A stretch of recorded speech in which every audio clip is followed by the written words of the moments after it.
What is going on, Solo fam? My name is John Solo and welcome to another video. I consider this to be a special video. Here on the Solo channel, we talk a lot about Star Wars and Disney, and in my opinion, not nearly enough about Harry Potter. Over the past couple of weeks, I've been getting back into the series and I really want to incorporate it into the channel more. But if I'm gonna do that, if I'm gonna be a legit Harry Potter YouTuber, I have to know which Hogwarts house I'm in, right? So that is what we are doing today. I'm gonna take the official placement test on Pottermore.com and see which house I fit best in. Story time, I was pretty young when the Harry Potter books started coming out, but I have always really liked reading. So when I was in first grade, I borrowed my mom's Sorcerer's Stone book and absolutely loved it. I read books 2, 3, and 4 in second grade, and that was in 2002, so I actually had to wait until the summer of 2003 for Order of the Phoenix to come out. Now every summer, the library in the next town over would host events that were themed like popular book series. For example, one time I went to a Captain Underpants themed party where we were all given these giant unused pairs of tighty whities and were told to design our own Captain Underpants underwear. Naturally, everyone just drew poop and pee stains on them because we were 8 years old, and what do you expect? Another event the library put on was Harry Potter Camp. It was a 2-day event where you'd randomly get sorted into a house, do some arts and crafts, take some trivia quizzes, and just hang out with your fellow Potterhead nerds. I actually didn't meet the age requirement at the time. You needed to be 11 years old to get in, just like the movie, but they made an exception for me because I already read all the books and my older sister was gonna be there too. I was a die-hard fan at this point, by the way. I had these super round Harry Potter glasses that were actual glasses I needed to see, Harry Potter posters and Lego sets. This journal I actually filled in with some embarrassing information, the whole shebang. Well, on the first day of camp, the day I was supposed to get sorted, I wore my glasses and a Gryffindor Quidditch shirt. I wanted to be in Gryffindor because at the time, I thought that was the best one. I was also alright with Ravenclaw because that's what my sister got into and I wanted to hang out with her. So 8-year-old me is called up to the stage and my heart's racing because I'm a tweak. The sorting hat barely touches my head and the voice over the sound system says, "Slytherin!" Needless to say, I was devastated. I was the youngest one there, so I didn't know anybody. My sister was in another house, and I wore a Gryffindor shirt. I felt so dumb. There's also a chance I might have cried, but sources can neither confirm nor deny that. Since that fateful day all those years ago, I've considered myself a Slytherin, but I've never actually taken the official test, so I'm curious what the results are gonna be, and I strongly encourage you guys to leave your best guesses in the comments. Also, take the test yourself and tell me what you got. It'd be a cool way to learn about the Solo fam. I will say, I'm like 99.9% sure I'm not gonna get Hufflepuff. I'll answer every question honestly, and with Ron as my witness, if I do get placed there, I will eat a pair of Hufflepuff socks on camera. I'm probably gonna regret saying that. So let's head on over to Pottermore and get this thing started. As you can see, I changed out of my blue shirt and into my white shirt, which is supposed to be symbolic of the blank slate mentality I've got going into this test. Because honestly, I have no idea what house I'm gonna get into. I'd be really cool with Gryffindor. Young John Solo would be pretty proud of myself if that ended up happening. I would also feel a sense of pride being placed into Slytherin though. Ravenclaw is cool, Hufflepuff is Hufflepuff. That elitist attitude isn't welcome at Hogwarts though. So clearing my mind, let's get rid of the biases. About done.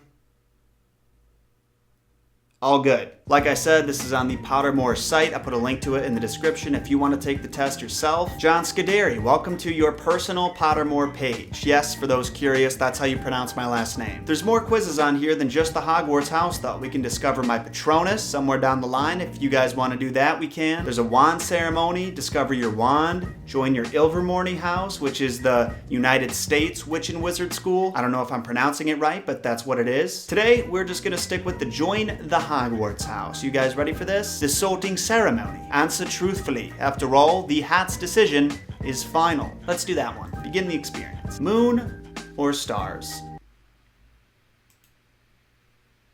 Good question. To be honest, don't really have a preference. I took an astronomy class and still don't have a preference. I'm gonna say the stars, for sure.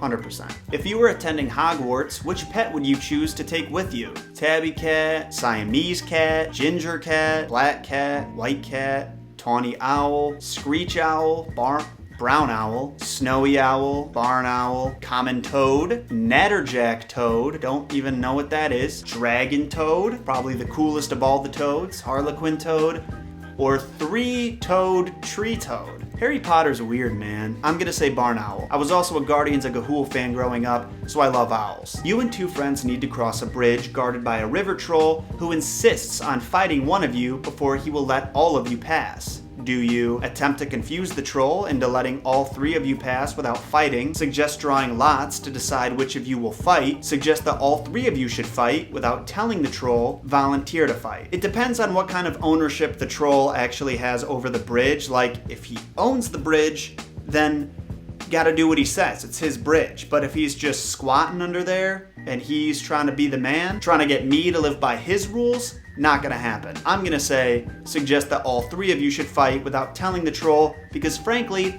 I don't have time for his shenanigans. A troll has gone berserk in the headmaster's study at Hogwarts. It is about to smash, crush, and tear several irreplaceable items and treasures. In which order would you rescue these objects from the troll's club if you could? First, a nearly perfected cure for dragonpox, then student records going back 1,000 years, finally, a mysterious handwritten book full of strange runes. First, student records, then the mysterious book, then a perfected cure for dragonpox, mysterious book, dragonpox, student records, perfected cure, mysterious book, records. This is a pretty easy one. First, a nearly perfected cure for dragonpox, then the student records, then the handwritten note full of strange runes. You enter an enchanted garden. What would you be most curious to examine first? The silver-leafed tree bearing golden apples. I do love me some apples. The fat, red toadstools that appear to be talking to each other. The bubbling pool in the depths of which something luminous is swirling. The statue of an old wizard with a strangely twinkling eye. I think I'm gonna pass on the toadstools. The bubbling pool in the depths of which something luminous is swirling. That's kind of cool,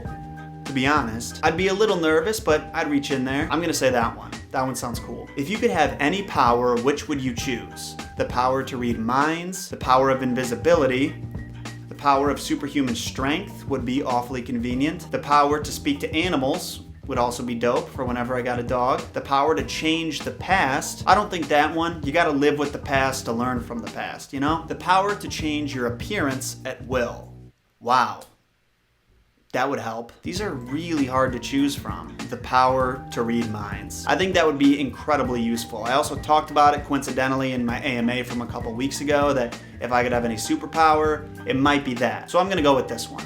Power to read minds. Which of the following would you most hate people to call you? Ordinary, ignorant, cowardly, selfish. A couple weeks ago, actually, some girl told me, clearly, you only care about yourself. And that actually didn't bother me that much because it's so evidently not true. She didn't know me at all. She was just lobbing out insults and hoping something stuck. Ordinary wouldn't feel good. I feel like I'm kind of a unique fella. I'm gonna say cowardly, because I don't think I am a coward. I think I'm a pretty brave dude. Heads or tails?